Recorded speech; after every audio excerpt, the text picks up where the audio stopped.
fi Diela. A fi Lili. Heddiw mae rydyn ni am darllen stori Nadolig, Gwyntog, Rwdolff! Noson cyn y Nadolig. Ar ôl blwyddyn hir o waith, fe Sion Corn wrthi'n lenwi fol cyn dechrau ar ei daith. Recinio blasus ar y bwrdd, a'r coracho bach yn gweini tatws rost, selsi crwn gyda sbrowts a chlamp o dwrci. Dwi'n hoff o sbrowts, byddai Siani Corn, gan fwrw i mewn i'r loddest. Dwi ddim, meddai Sion, a'i rhoi nhw'n slei i Rwdolff drwy y ffenest. Hwyl fawr a ho, ffarweliodd Sion Corn, gan lenwi'r sled ar sachau. Rhaid teithio'r byd yn y cerbyd mawr hyd i dosbarthu fy llwyth o deganau. A'r clychau'n canu, a'r carnau'n carlamu i'r awyr hedfanodd y criw. Rhaid gweithio'n galed i fynd â phob anrheg i'r tai lle mae'r plant bach yn byw. Wedi glanio yn Awstralia, a'i Sion lawr y simnau i roi'r anrheg dan y goedan yn dwt. O, pw, dywedodd Taran. Wyt ti, Rwdolff, wedi fflwffian? Oglais browts yn codi wrth gwt. Wps a deis, medd Rwdolff. Bai molyn llawn gwynt, rôl bwyta'r holl browts na'i swper ynghynt. Chwarthodd y ceirw wrth hedfan drwy'r nen, a Rwdolff yn gobeithio fod y pwmpian ar ben. Wrth gyrraedd draw i Tsieina bell, roedd awel fwyn yn codi.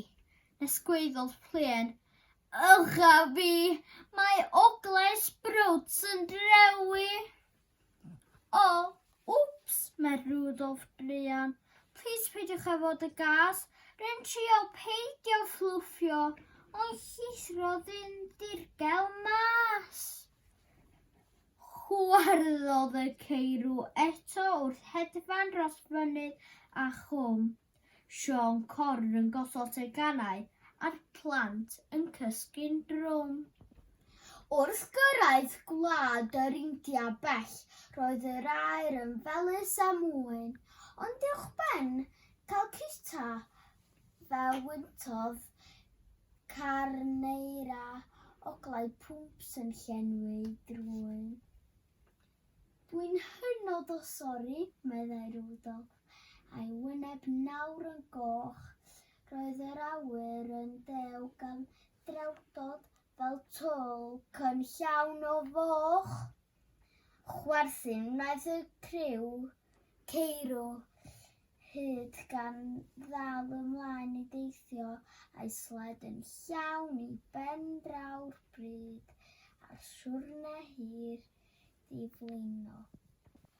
"O na, dim to," gwaeddodd Cotgoch gan edrych arno'n ffôl. "Mae problem da ti, Rwdolff. Wnei di arwain o'r tu nôl."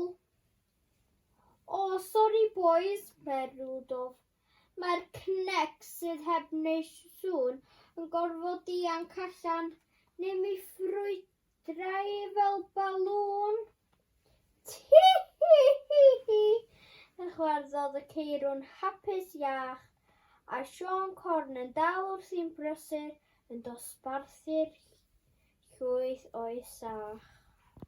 A draw i Gymru annwyl, lle roedd y nofs yn oer a chlir, a'r llynnoedd wedi rhewi ar eira dros y tir. Yn sydyn reit rhyw brwmff, a daeth fel ceffyl yn gweryru o drian ati, meddai Gwybwen, pen o Rwdolff oedd yn crynu. A dyma'r ceirw'n chwerthin ffeinto nes bod ei bwchau i gyd yn brifo. Ond roedd rhaid i bawb drio bod yn gall a cheisio canolbwyntio. Uwch ddinas Efrog Newydd tra'n gwibio heibio'r lloer. Bwp, bwp, bwp. Da'i sŵn fel tractor yn dechrau ar bore oer. O, Rwdolff, cwynodd cariad. Mae'r aer yn drwm ar drewllyd. Rhaid i ti beidio o bwyta sprout a gwneud y rwms cyfogled. Maddeuwch i mi, ffrindiau. Chwythodd trwmpedau'n fy ngwt. Os na fydd pethau'n gwella, fe rhaid i mi wisgo clwt.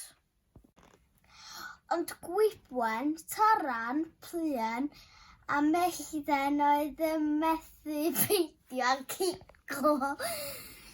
A'i dagrau'n disgyn fel y glaw a'i hochrau bach y brifo.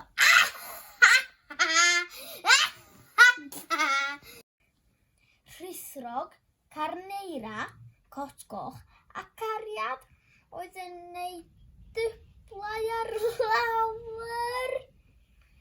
Doedd dim siawns cael y sled hyd adref yn ddiogel cyn y wawr. Roedd Sean Corn yn colli amynedd wrth gweld y domen fawr. O, Rwdolff, sut awn ni adref i Begyn o Gogledd nawr? Daeth Gwen i wyneb Rwdolff. Un ateb oedd ar ôl.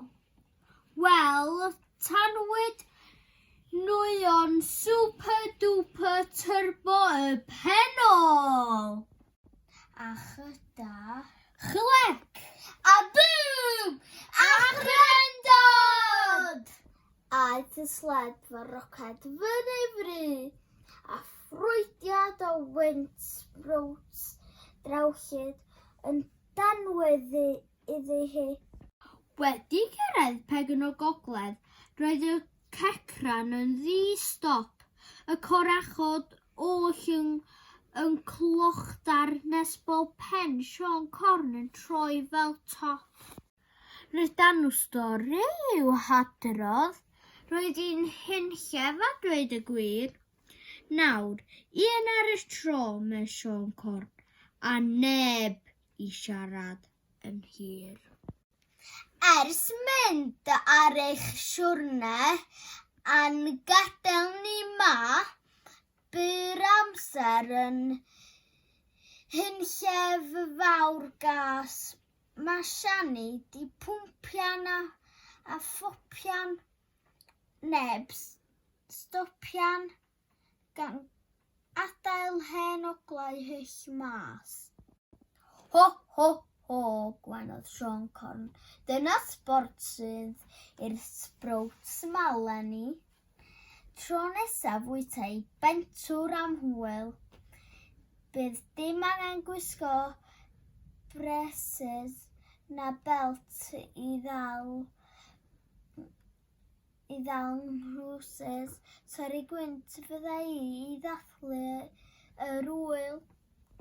Nawr, os deffrwch fore Nadolig a'r eira'n drwch ar lawr ac oglau cas yn chwythu fel gwrtaith dros y llawr, edrychwch drwy'r ffenest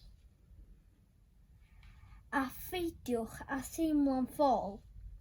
Rhowch winc fas lei ar yr hen Sean Corn a gwynteg ar ei ôl. Diolch am wrando ar ein stori ni. Gobeithio wnaethoch chi'n mwynhau. Nadolig llawen. Tara!